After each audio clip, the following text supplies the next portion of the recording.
ஆண்டவராக இயேசு கிறிஸ்துவின் நாமத்தில் என் அன்பின் வாழ்த்துக்கள். இந்த காலை வேளையில் உங்களை சந்திப்பதில் நான் மகிழ்ச்சி அடைகிறேன். இன்றைக்கு நம்முடைய தியானத்திற்காக நாம் தெரிந்து கொள்கிற வேத வசனம் எபிரேயருக்கு எழுதின நிருபம் 10ஆம் அதிகாரம் 20வது திருவசனம். அந்த மார்க்கத்தின் வழியாய் பிரவேசிப்பதற்கு அவருடைய இரத்தத்தினாலே நமக்கு தைரியம் உண்டாய் இருக்கிறபடியினாலும். பவுல் இந்த நிருபத்தை எழுதினதான ஆக்கியோன் ஒரு காரியத்தை நமக்கு தெளிவுபடுத்துகிறார். பரிசுத்த ஸ்தலத்துக்குள் பிரவேசிப்பதற்கு இயேசு கிறிஸ்து என்னும் திரை வழியாய் நாம் உட்பிரவேசிக்கிறோம். அந்த தைரியத்தை கர்த்தர் நமக்கு தந்திருக்கிறார்.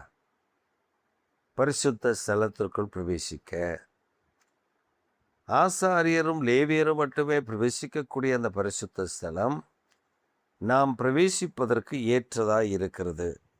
எப்படி அந்த பாக்கியம் நமக்கு கிடைத்ததென்றால், அந்த ஸ்தலத்தில் தைரியமாய் நாம் பிரவேசிப்பதற்கு இயேசு கிறிஸ்துவின் இரத்தம் நம்மை பரிசுத்தப்படுத்தி தகுதிப்படுத்தி இருக்கிறது என்று இந்த எபிரேய நிருபத்தில் எழுதும் பொழுது அவர் மிக அழகாக தெளிவாக எழுதுகிறார்.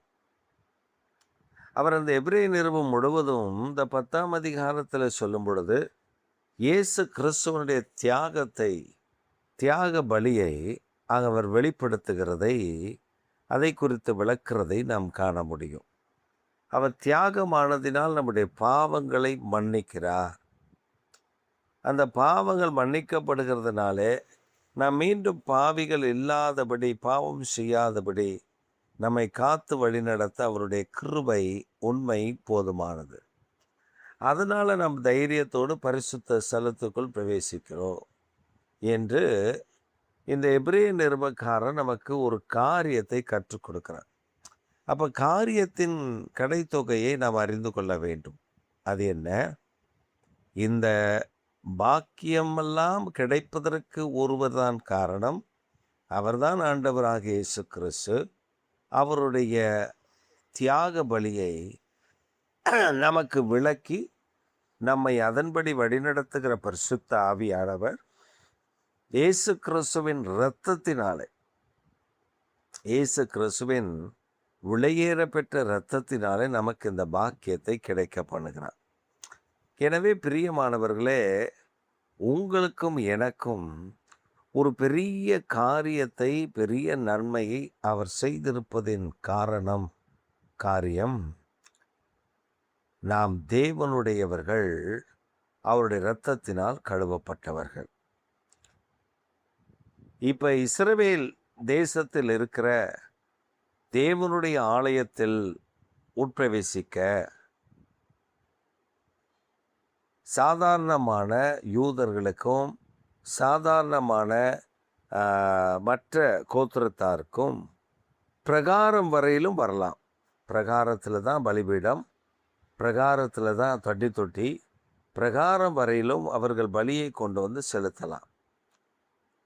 பிரகாரத்திலிருந்து உள்ளே கொடுக்குற அந்த பானபலியாக இருக்கட்டும், அல்லது அப்பமாக இருக்கட்டும், அல்லது தூபமாக இருக்கட்டும், ஒலிவ எண்ணெயாக இருக்கட்டும், அதை கொண்டு அவர்கள் உள்ளே போக முடியாது. அதை அங்கே இருக்கிற லேவியர் வாங்கி கொண்டு போய் அதை தூபபீடத்தில் வைக்க வேண்டியது தூபபீடத்திலையும், அப்ப மேஜையில் வைக்க வேண்டியது அப்ப மேஜையிலையும், பானபலியை வார்க்க வேண்டியதை பானபலியிலையும் அப்படித்தான் வைப்பார்களே அல்லாமல் விளக்குக்கு எண்ணெயை அங்கே கொண்டு போய் ஒலிவ எண்ணெய் சேர்த்து வைக்கிற அந்த பாத்திரத்தில் ஊற்றி வைப்பார்கள். நாம் பரிசுத்த ஸ்தலத்திற்குள் பிரவேசிக்க முடியாது. மகா பரிசுத்த ஸ்தலத்திற்குள் ஆசாரியன் வருடத்திற்கு ஒரு முறை மாத்திரமே, அதுவும் பிரதான ஆசாரியன் சபையினுடைய பாவ நிவர்த்திக்காக ஒரு ஆட்டுடைய இரத்தத்தையோ மாட்டுடைய இரத்தத்தையோ எடுத்துக்கொண்டு, அதாவது சிகப்பு கிடாரி என்று சொல்லுகிற ஒரு வகையான மாட்டுடைய அந்த ஒரு வயதான கன்று குட்டியினுடைய இரத்தத்தை எடுத்துக்கொண்டு அவர் உள்ளே போய் அட்டோன்மெண்ட் ஃபார் சில் அப்படி என்று சபையினுடைய எல்லா பாவங்களுக்காக நிவர்த்திக்காக அவர் உள்ளே பிரவேசித்து அதை 7 முறை அந்த பலிபீடத்தின் மேல், அதாவது உடன்படிக்கை பெட்டி வைத்திருக்கிற அந்த உடன்படிக்கை பெட்டி மேல் அதை தெளிக்க வேண்டும், கொம்புகளில் பூச வேண்டும். அப்பொழுது கர்த்தர் ஒருவேளை பேசினால் அதை காது கொடுத்து கேட்க வேண்டும். இதுதான் இஸ்ரவேலின் சட்டமாய் கேருபீன்களுக்கு நடுவில் வாசம் பண்ணுகிற தேவனுடைய திட்டமாய் இருந்தது. இப்போ பிரகாரத்திற்கு வரையிலையும் போவதற்கு யூதர்களுக்கு மற்றவர்களுக்கு உரிமை உண்டு. ஆனால் ஜென்டைல்ஸ், அதாவது புறஜாதி ஜனங்கள் ஆலயத்தின் முகப்பு வரையிலும், ஆலயத்தின் முகப்பில் ஒரு எல்லை வரையிலும் வரலாம். அதற்கு மேல் அவர்கள் உள்ளே வர முடியாது. விருத்த சேதனம் பண்ணி யூதருடைய முறைமையை பின்பற்றினால் அவர்கள் பிரகாரம் வரையிலும் வர முடியும். நீங்கள் நம்ம பார்த்தோன்னா தேவனுடைய ஆலயத்தில் நம்ம எல்லா இடத்துலையும் போவோம். நம்ம வாழ்ந்த எல்லா இடத்துலையும் போவோம். ஆனால் அவர் உலாவுகிறதை, பரிசுத்த ஸ்தலத்தில் அவர் உலாவுகிறதை நாம் காண்பதில்லை.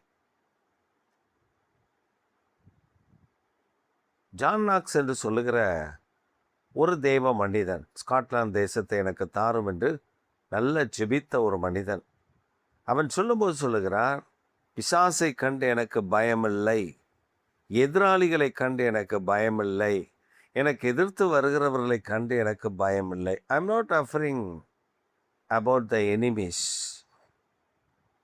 அவர்களை குறித்து எனக்கு பயமில்லை. நான் பயப்படுகிற காரியம் என்னவென்றால், நான் ஒவ்வொரு முறையும் பலிபீடத்தின் மேல் ஏறி பிரசங்கிக்க வரும்பொழுது எனக்கு அந்த பயமும் நடுக்கமும் பிடிக்கிறது.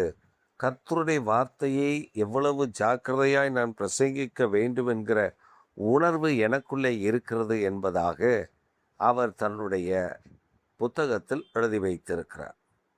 அப்போ நம்முடைய வாழ்வில் ஆலயத்துக்குள்ளே போகும் பொழுது ஒரு மனிதனை நான் பார்த்தேன்.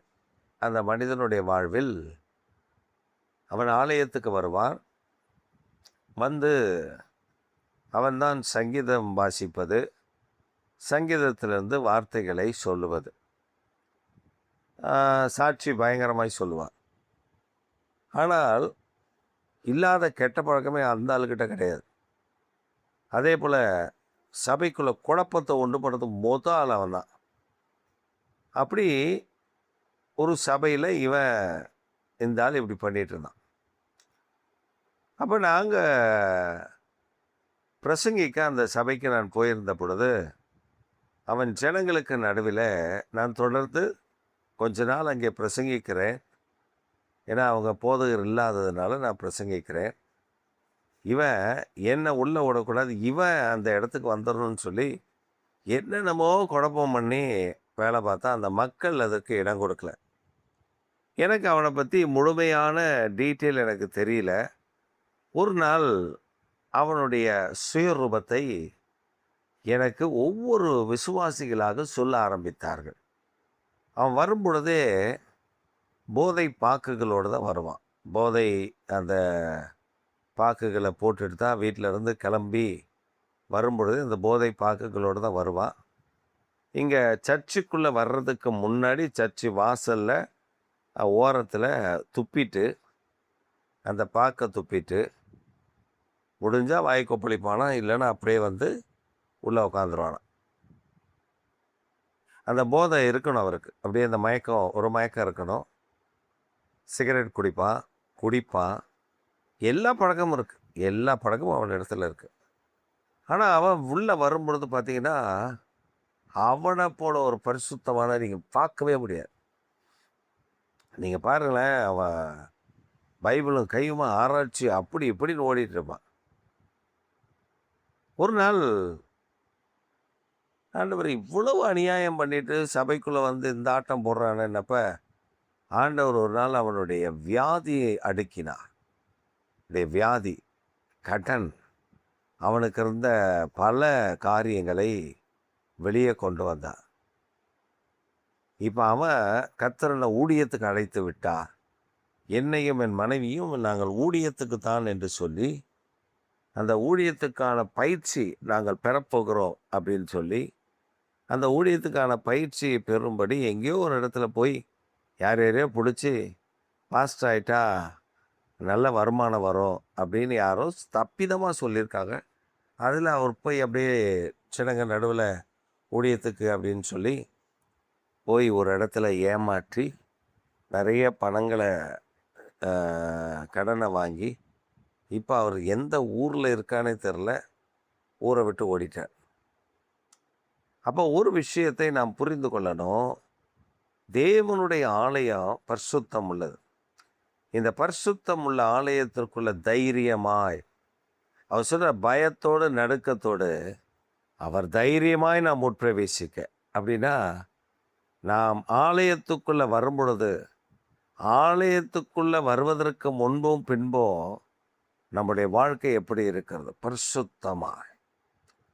நம்ம ஆலயத்தில் கர்த்தரை வந்து தொழுது கொள்ள உள்ளே வரும் பொழுதே பரலோகம் நம்மை உற்று கவனிக்கும்.